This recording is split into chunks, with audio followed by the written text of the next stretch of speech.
रियासत तेलंगाना में गुज़िश्ता 24 घंटों के दौरान कोरोना वायरस के 137 नए केसेस दर्ज हुए, जिसके बाद रियासत तेलंगाना में कोरोना केसेस की कुल तादाद 6,74,692 हो गई। गुज़िश्ता रोज 172 अफराद कोरोना से सेहतयाब हुए, जिसके बाद रियासत तेलंगाना में कोरोना से सेहतयाब होने वालों की तादाद 6,67,171 हो गई। गुज़िश्ता रोज 2 अफराद की कोरोना से मौत हुई, जिसके बाद रियासत तेलंगाना में कोरोना से मरने वालों की तादाद 3,983 हो गई। गुज़िश्ता रोज आदिलाबाद में कोरोना के 2 नए केसेस दर्ज हुए, वहीं भद्रादरी कोत्तागुड़म में 4, जीएचएमसी में 54, जगतियाल में 2, जनगांव में 0, जयशंकर भोपालपल्ली में 0, जोगुलांबा गढ़वाल में 0, कामारेड्डी में 0, करीमनगर में 15, खम्मम में 5, कुमरम भीम आसिफाबाद में 1, महबूब नगर में 3, महबूबाबाद में 1, मंचिरियाल में 4, मेदक में 1, मिर्चल मलकाजगिरी में 5, मुलुगु में 0, नागर कर्नूल में 1, नलगुंडा में 4, नारायणपेट में 0, निर्मल में 0, निजामाबाद में 0, पेदापल्ली में 3, राजना सिरसिल्ला में 2, रंगारेड्डी में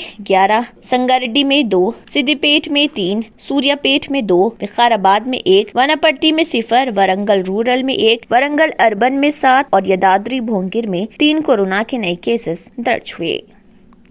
अगर आपने हमारे चैनल को अभी तक सब्सक्राइब नहीं किया है तो यहाँ पर रेड कलर का सब्सक्राइब बटन दिख रहा है, उसे क्लिक करें और हमारे चैनल को सब्सक्राइब कीजिए और साथ ही साथ बेल आइकन को भी क्लिक कीजिए, जिससे आपको ताज़ा अपडेट मिलती रहे।